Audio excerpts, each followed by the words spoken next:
इंतजार की घड़ियां खत्म हुई। रविवार को अलसुबह यानी ब्रह्म मुहूर्त में डंका बजाते ही परिक्रमार्थी 84 कोसी परिक्रमा के पथ पर बढ़ चलेंगे। आस्था के आगे परिक्रमार्थी कोरोना संक्रमण के खतरे से बेफिक्र हैं। तभी तो 2 दिन पहले से ही हजारों श्रद्धालुओं ने नैमिष में डेरा डाल रखा है। परंपरा अनुसार 84 कोसी परिक्रमा मेला समिति अध्यक्ष महंत भरतदास डंका बजाएंगे। इससे पहले परिक्रमार्थी घूमती और चक्रतीर्थ में स्नान कर चक्रतीर्थ स्थित गजानन को लड्डुओं का भोग लगाने के बाद मां ललिता के दर्शन करेंगे। धर्म यात्रा नैमिष तीर्थ स्थित ललिता देवी चौराहे से ग्राम भैरमपुर होते हुए परसपुर ग्राम स्थित नहर के निकट परशुराम कूप का दर्शन करती है। फिर कुंदेरा ग्राम में द्वारिका कुंड का दर्शन करते हुए प्रथम पड़ाव करौना पहुंचती है। यह पड़ाव स्थित प्राचीन मंदिर द्वारिकाधीश के दर्शन प्राप्त कर रात्रि को विश्राम कर अगले पड़ाव हरैया के लिए प्रस्थान करती है। धर्म यात्रा में भक्तों को भक्ति, ऐश्वर्य और वैराग्य के एक साथ दर्शन होते हैं, जिसमें कहीं परिक्रमार्थी और संत महात्मा कीर्तन करते हुए पैदल यात्रा करते हैं। भारत की प्रमुख धर्म यात्राओं में से एक इस परिक्रमा में धर्म के कई अनकहे रंगों के दर्शन होते हैं।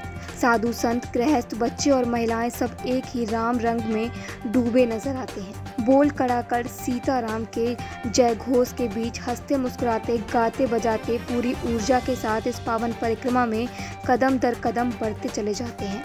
नागा, साधु, फक्कड़ संत महात्मा साधना से खंडों की आग के बीच बैठकर प्रभु से संपर्क स्थापित करने की कोशिश करते हैं। आगरा के फक्कड़ संत सुंदर भारती 9 फीट की जटा के साथ परिक्रमा में शामिल हो रहे हैं। नैमिष तीर्थ की ये पावन 84 कोसी परिक्रमा विभिन्न राज्यों के श्रद्धालुओं और पड़ोसी देश नेपाल के श्रद्धालु की अनकही श्रद्धा को भी उजागर करती दिखती है।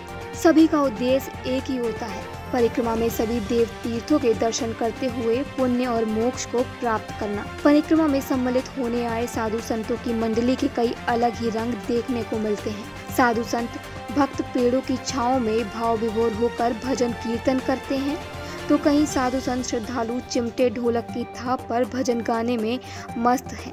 एक जगह साधु संत भजन कीर्तन के बाद आराम के पलों में चिलम का भी आनंद लेते हुए दिखाई दिए। 15 दिनों की इस पावन परिक्रमा में परिक्रमार्थी द्वारिकाधीश, कुमदेश्वर, अरुणेश्वर, स्वर्गपीठ, अमरावती, कैलासन, खबीसनाथ, कोटेश्वर, गरुड़ गंगा, गिरजा तीर्थ, गुहाक तीर्थ, हत्याहरण, नरमदेश्वर, गोपी तीर्थ, सिद्ध तीर्थ, दर्शकंधर, इंद्रधुन, सूर्यकुंड, जगन्नाथ, गंगा सागर, कपिल मुनि, नील गंगा, श्रृंगी ऋषि, गया, द्रोणाचार्य, प्रयाग तीर्थ, प्रमोद वन, परमेश्वर तीर्थ, शिव गंगा, वाल्मीकि कूप, पंचवटी, पितामह तीर्थ, मार्कंडे पर्वत, नागेश्वर, महाबलेश्वर, मनमेश्वर, अयोध्या, मणि पर्वत, ब्रह्माव्रत, गंगोत्री, कुरुक्षेत्र देव, प्रयागराज, केदारनाथ, उर्वशी तीर्थ, केशव तीर्थ, स्वर्ग लंबेश्वर, मिश्रित तीर्थ के दर्शन करेंगे। परिक्रमा में शामिल होने आए वृंदावन के सखी महाराज ने आई इंडिया को बताया कि परिक्रमा का यह 13वां वर्ष है।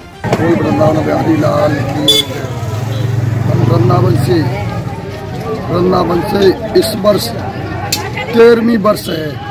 13वीं वर्ष हम वृंदावन से नैमिष की परिक्रमा करने के लिए, ये नैमिष जो तीर्थ है ये सतयुग से है।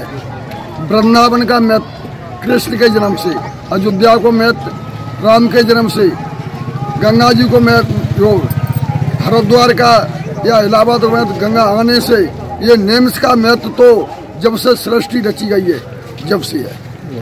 जो नेमसार की परिक्रमा करने से कल्प कल्प के पाप नष्ट होते हैं, और एक बार जो नेम्स की परिक्रमा करता है वो बार बार लाख बार इच्छा करता है मुझे नेम्स की परिक्रमा करना अवश्य जरूरी है। फरीदाबाद हरियाणा के रसिक ने आई इंडिया को बताया कि वह पहली बार आए हैं।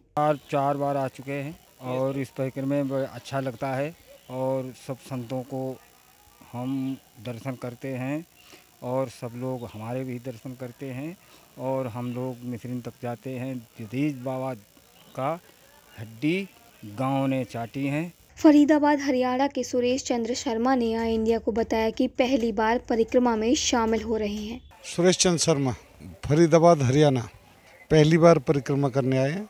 हमारे व्यास जी की कृपा हुई, उन्होंने हमें कहा नैमिषारण्य जाना श्रेष्ठ रहता है, वो परिक्रमा बहुत अच्छी होती है और वहाँ 88,000 करोड़ देवता रहते हैं।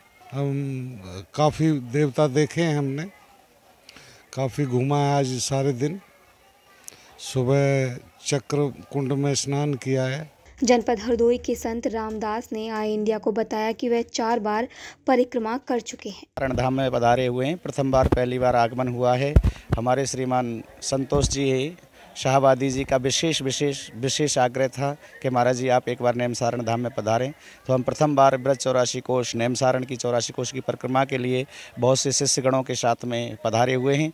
आज प्रातःकालीन वेला में हमने 84 तुम्हारा चक्र तीर्थ का स्नान करके पूजा अर्चना की है और कल से हमारी ये 84 कोष की परिक्रमा प्रारंभ हो जाएगी। स्टूडियो आईएएस लखनऊ में ही सिविल सेवा की तैयारी के लिए एक बेस्ट फैसिलिटी के साथ एक मॉडर्न कैंपस उपलब्ध करा रहा है। अब स्टूडेंट 12वीं के बाद ही आईएएस और पीसीएस की तैयारी कर सकते हैं। इसमें 12वीं के बाद आप ग्रेजुएशन करते हुए जो छात्र हैं वो आईएएस की परीक्षा के लिए तैयार किए जाते हैं। अगर आप ग्रेजुएशन कर चुके हैं तो आप हमारे स्पेशल बैच में आईएएस और पीसीएस की तैयारी कर सकते हैं। स्टूडियो आईएएस स्टूडेंट के रहने और खाने की व्यवस्था भी उपलब्ध कराता है, जिससे वो अपना पूरा समय सिर्फ पढ़ने के लिए यूज कर सके। अधिक जानकारी के लिए आप कॉल करें 9517171733 पर। खबर आपकी, नजर हमारी। देखते रहिए आई इंडिया।